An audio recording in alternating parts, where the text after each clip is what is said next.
All right, guys. All right, let's get those videos on. Let's get those videos on. What do we have today? What do we have today? Quest number one. Quest number one. And it's going to be, given by the first class, it's going to be an adventure. It's going to be an adventure. We will get it figured out. We will all get used to it. This is the first time you're going to be uploading things, opening up the Canvas, getting a copy of it from that, and then working on the WebAssign. Now listen, there isn't, in the first class, they're like, okay, well, Dr. Warren, I'm not entering it, I'm not being able to enter it in right. But there isn't anything I can do about that. It seems like they want, for vectors, the bracket notation, but other people have it, and other people don't. There just isn't anything I can do as far as the WebAssign. They're in control of the WebAssign. The other stuff I'm more in control of, the Canvas side of it. As far as WebAssign is concerned, listen up. As far as WebAssign is concerned, okay, WebAssign gathers data on everything. Every time you leave the WebAssign window or open up anything in WebAssign, it makes a record of it. I get a record, a log of every answer you think, every place you click. WebAssign records that. So you're allowed what on this test? You're allowed what? Calculator. Calculator, and what else do you really need? Your brain. That's what you're allowed. Something to write with, a calculator, and a brain. Nothing else. Do not be opening up anything because it records it. WebAssign records it. It's an obvious flag. They have IP addresses for every place, and so it's an obvious flag that it marks. Also, Zoom records everything. I don't quite get Zoom. I don't quite get why they're doing it. I would imagine it's like Google. They're selling our data. They have Zoom for free, but nothing's ever really free. I have to imagine it's our data that they want. Okay, we will take the quest. The quest will start at 10:20. I am attention deficit, so you must stop me. I get so excited about Calc 3 and about the geometry and all the beauty of it that sometimes I will lose track. So you must stop me. When we take the quest, just ask me questions in class. Just ask me questions just like what you would in class. I want it to feel as much like class as possible. I know you can't come up and whisper, everybody's going to hear, but that's okay. Most of them will want to have the same question answered anyhow. Okay, so most people were able to access everything. That wasn't an issue. Okay, it was more just worried about details. Some people didn't know that, okay, there was a proof. I'm like, okay, did I not say there would be a proof? So, let's just make sure. Some people were worried about whether or not from the answers, whether I would accept decimals. Yes, I will accept decimals. Most of them you don't really need decimals. So yeah, we'll just take it as we go. Let's stand up again. Let's stand up and stretch because we're going to start at 10:20 and I'm going to teach now. I can't give up my entire day for a quest. Stretch and sit back down. You're going to need your brains on, so I'm going to turn them on. I'm turning them on now. Last time we defined what in this class? Last time we defined what? What new thing did we define? Cross product. Our cross product. Our last vector product. We had our scalar product. A scalar times a vector is a vector. A vector dotted with a vector is a scalar. A vector crossed with a vector is a vector. And so if we don't have that, we're kind of torpedoed like a U-boat hit us. Okay, from the get-go. Okay. Gibbs, in his definition of the cross product, really stole the idea from Hamilton.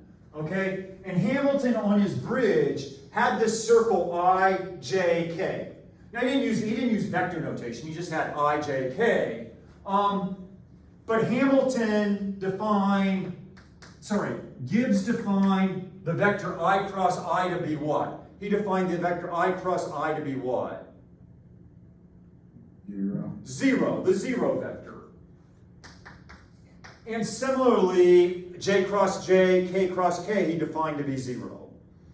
The rest of the vectors multiplying together follow the circle. Follow the circle. For example, J cross K. Follow the circle. J cross K is J cross K is I. Okay, now draw an X, Y, Z coordinate system. Draw an X, Y, Z Cartesian coordinate system right now.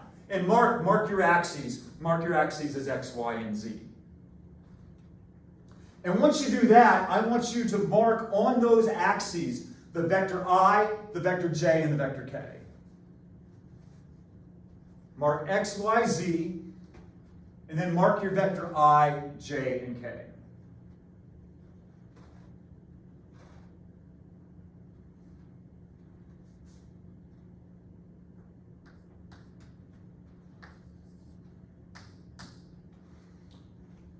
Okay, I really don't have time to have you hold it up right now. Where's the vector I? Where's the vector I? The x-axis. On the x-axis. This is my vector I. Where's the vector K? Where's the vector K? Z. On the z-axis.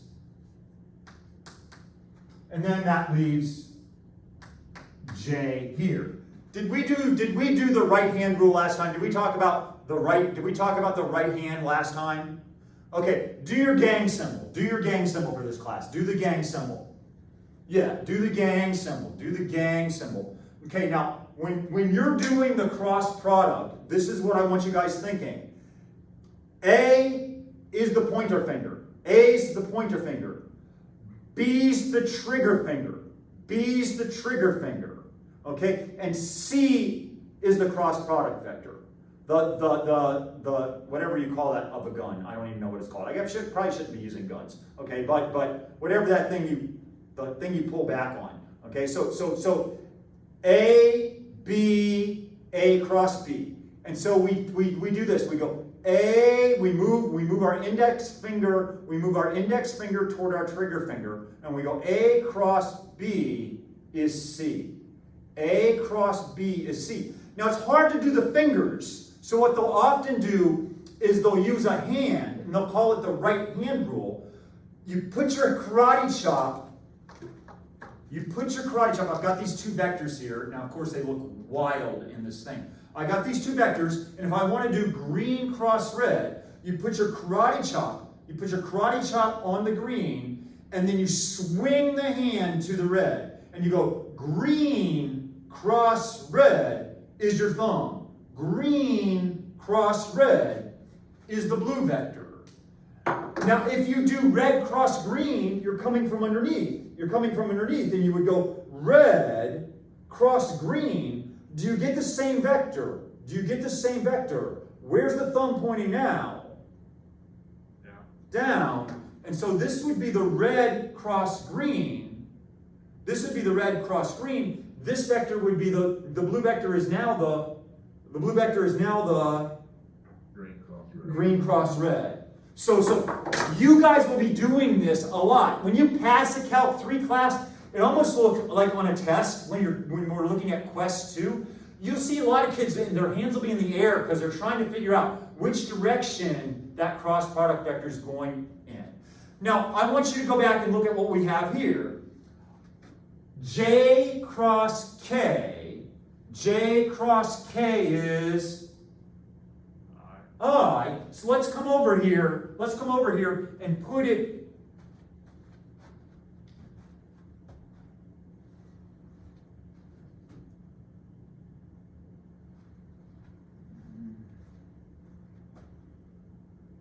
Okay, yes. Sorry, my brain just farted. Okay, so here we go. We're going to do J cross K. Karate chop. I'm putting my karate chop on the J vector, and then I'm going to cross it with the K vector, And what vector am I getting? When I do j cross k, what vector am I getting? I, the thing that's going that way. If I do k cross j, if I do k cross j, what am I going to get? If I do k cross j, what am I going to get? Negative I. Negative I. And that's exactly what we have with our circle here. If we do j cross k, we get I. If we do k cross j, we're going the wrong direction, so we get a minus I. We get a minus I. We call this a right-handed coordinate system. Say that. Does it make sense why we call it a right-handed coordinate system? Okay, so now let's do this. I cross j. Don't look at the circle. I cross j. I cross j. I cross j. I cross j. I'll keep asking. K. J cross I. J cross I. Negative k. I cross k. You guys figure it out. I cross k. I cross k. I cross k. Negative J. Negative j. Very good, Stuart. Very good, Stuart. Okay, how about if I did j cross I? J cross I. J cross I. J cross I. J cross I.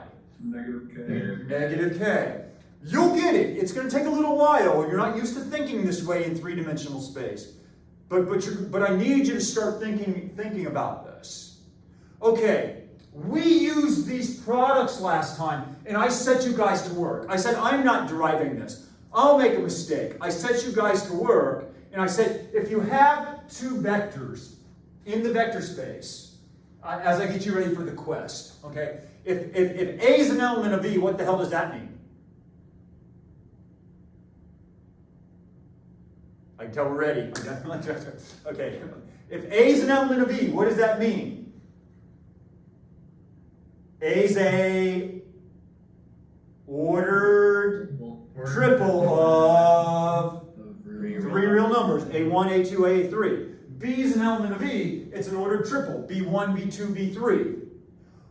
We used the distributive property, and when the smoke cleared, we found that A cross B, using those 9 identities, the first component was A2 times B3 minus A3 times B2.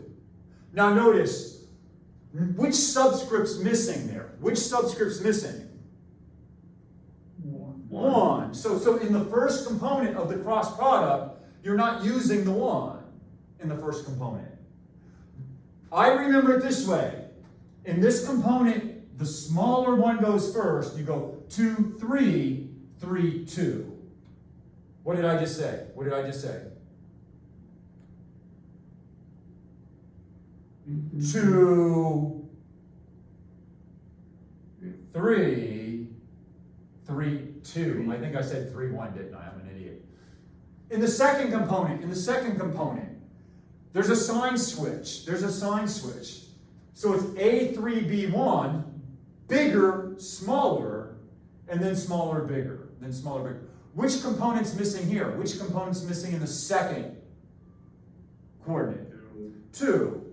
Which one's going to be missing in the third? Which one's going to be missing in the third? I'm just helping you guys remember. 3. And once again, we get A1, B2 minus B1, A2. Now guys, unless you're better than me on a test, I'm not going to be able to memorize that. I'm just not going to be able to memorize it, pull it out, and hit it immediately. So we do this typically with a determinant. We typically do this with a determinant. So now I've got these two vectors, and I'll read them off to you. My vector A is 3, 1, 4. My vector A is 3, 1, 4. My vector B is 2, negative 1, 1. And I want you guys to get used to using this determinant method. Draw a line. This does not mean norm. This does not mean norm. It means determinant. Put the vector I, the vector J, and the vector K And then I want you guys to find the cross product vector. I want you to find the cross product vector. I want you to find A cross B. I want you to find A cross B at your seats. And I'll give you about 5 minutes, because it'll take about 5 minutes. Let me get out of your way.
Okay, wherever you're at, stop. Wherever you're at, stop. Okay. Now I'm going to walk through what I would do. I'm going to walk through what I would do, and I want you to match it to what you did. I'm doing A cross B. So what numbers would I put here? Out of the numbers that are available, what numbers would I put in that second row? 3, 1, 4. 3, 1, 4. And then, because it's A cross B, this goes down here.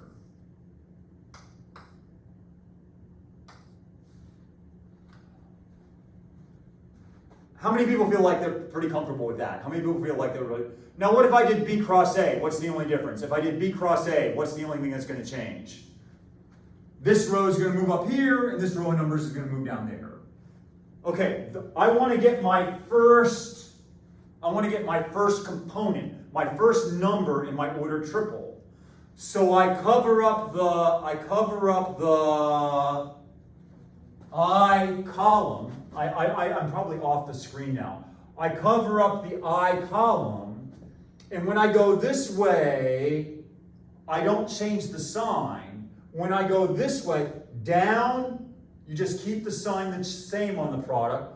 Up, you change the sign. So I'll have 1 times 1, 1 times 1, minus -1 times 4. 1 times 1 minus -1 times 4. What number are you going to get? What number are you going to get when you do that? Anyone? 5. 5. And so there's my first component. There's my first component. Now, guys, the next one I get, you do it however you want. If you want to memorize this, I don't care. As long as you can do it and do it fast, I don't care. The next thing I do is I get K. The next thing I do is I get K. And so I'll come over here and cover this. So I would get 3 times -1, -3, minus 2 times 1. 3 times -1, -3, minus 2 times 1. And you should have gotten the number -5. -5. That's J, not K. Thank you. Thank you, Cameron. I've got to learn how to turn off my iPad's sound. I still don't know how to do that. Okay, now I want to get J, but I know there's going to be a sign switch because these columns are not beside each other. So I know in the end I'm going to switch the sign. Still I'm going to go down 3 times 1 minus 2 times 4. 3 times 1 minus 2 times 4. Well, 3 times 1 is 3, minus 8 is negative 5. But because these columns aren't beside each other, I switch that. 3 times 1 minus 8 is negative 5. I switch the sign, and I get my 5. Did anybody get that vector? Did anybody get that vector? Now, if I had time right now, and I just don't, we would go over and we'd pull up that graphing program. If we had time right now, we would go over and we'd pick up that graphing program and we would enter these 3 vectors. And you can do that on your own. You can enter the vector 3, 1, 4, the butt will be at 0. You can enter the vector 2, negative 1, 1, the butt will be at 0. And then you'll enter the vector 5, 5, negative 5, and the butt will be at 0. And you'll see that an amazing thing happen when you do it. And that's what we're going to show right now. That's what we're going to show right now. Okay? So stand up again. I can tell you guys are going to be taking a quest here in just a little bit. Stand up, stand up, stand up. Stretch, stretch. You need it. You need this. You're going to be in a race in a moment. Wade, how are you doing, man? How are you doing? Okay. Okay. Okay, sit back down. Sit back down. Okay, how do you take the dot? You're going to take, I mean, we're taking the quest in a moment. How do you take the dot product of 2 vectors? You should know. How, please make me confident. How do we take the dot product of 2 vectors? A1, B1 plus A2, B2 plus A3, B3. A1, B1 plus A2, B2 plus A3, B3. Okay, now you're going to be disappointed. You're going to be disappointed. But I want you to take the dot product for a general vector. I want you to take the dot product of the vector A, dotted with the vector A cross B. Dotted with the vector A cross B. Now I'll help you out. Will the result be a vector or a scalar? Will the result be a vector or a scalar? Yeah. A scalar. So I'm looking at A dot A cross B. I'll help you out. A has components A1, A2, A3, and A cross B has these 3 components.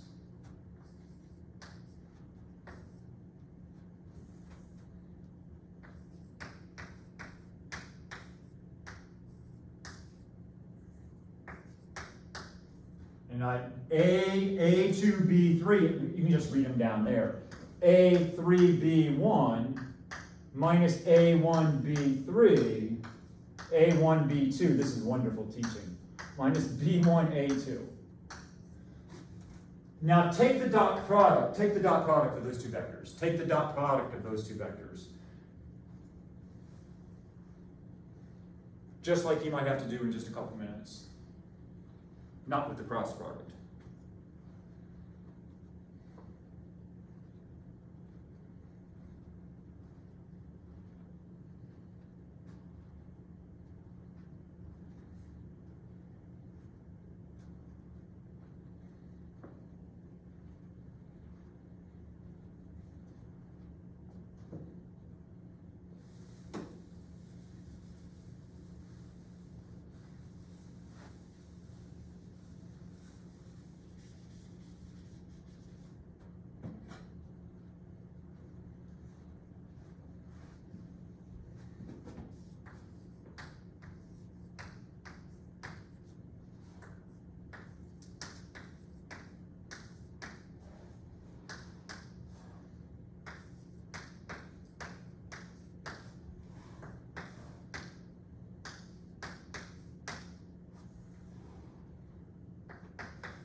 Okay, this is what I'm hoping you got. This is what I'm hoping you got. And for lack of time, I'm just going to help you out. I'm going to do the dot product. I'm going to take A1 and I'm going to multiply it times that first component. But it's the whole first component. I'm going to distribute. I'm going to get A1, A2, B3 minus A1, A3, B2. Anybody get that? Did anybody else get that? Did anybody else get that? Now we do the second component. We do A2 times this guy. And that gives me those two terms right there when I distribute. The last one, when I do A3 times A1, B2 minus B1, A2, I get that. So if you don't have those right, go fix them right now. If you don't have those right, make sure you fix them so your notes are correct.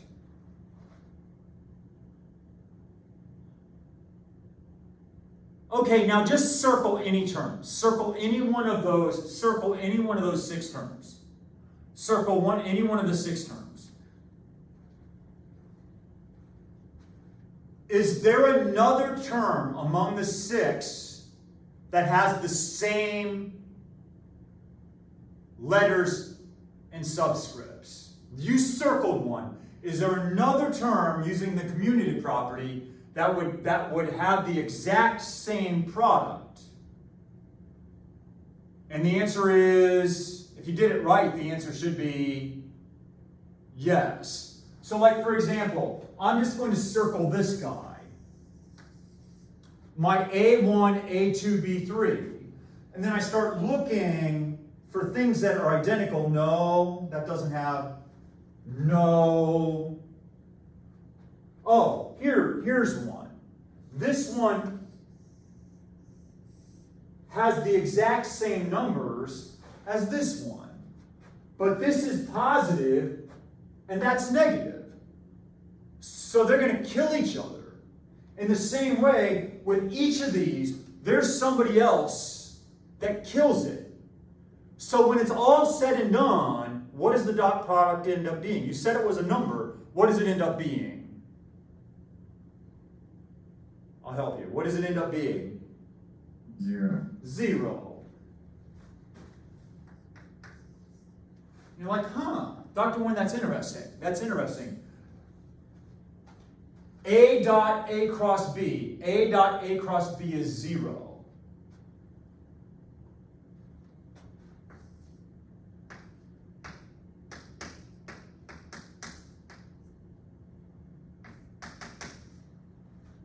But this would imply that the norm of A times the norm of A cross B times the cosine of the angle between them is 0.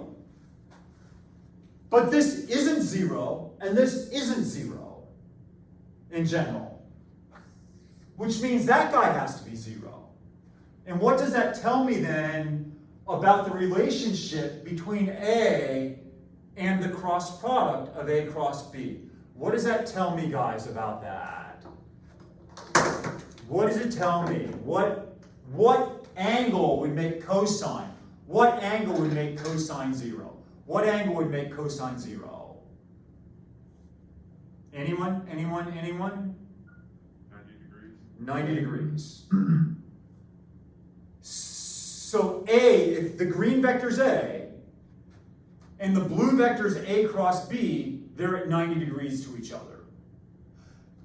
You guys could check this. We're not going to do it now. But if you had to guess,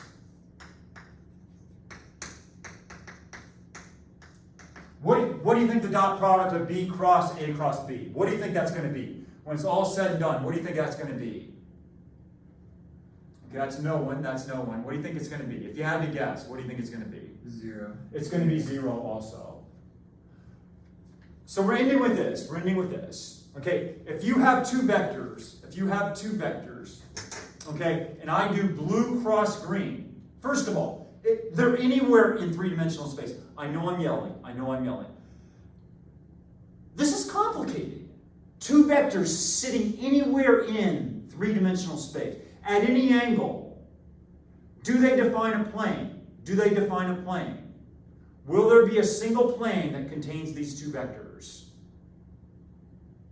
Will there be a single piece of paper? I see Raylan saying, yeah. You can see, no matter where I move, no matter how I move these, no matter where they go, they're going to define a plane.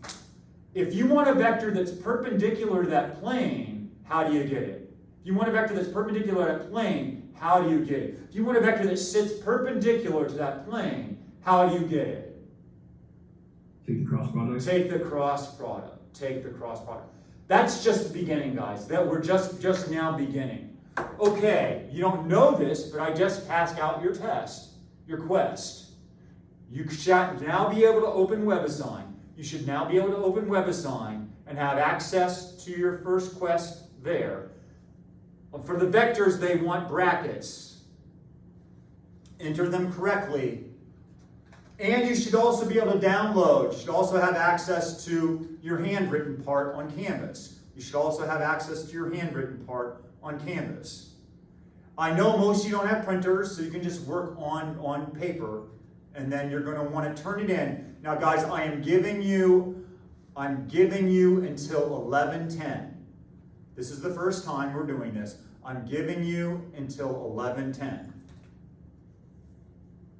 So the game's afoot. The game's afoot. I'm going to sit here and proctor you. I'm going to sit here and proctor you.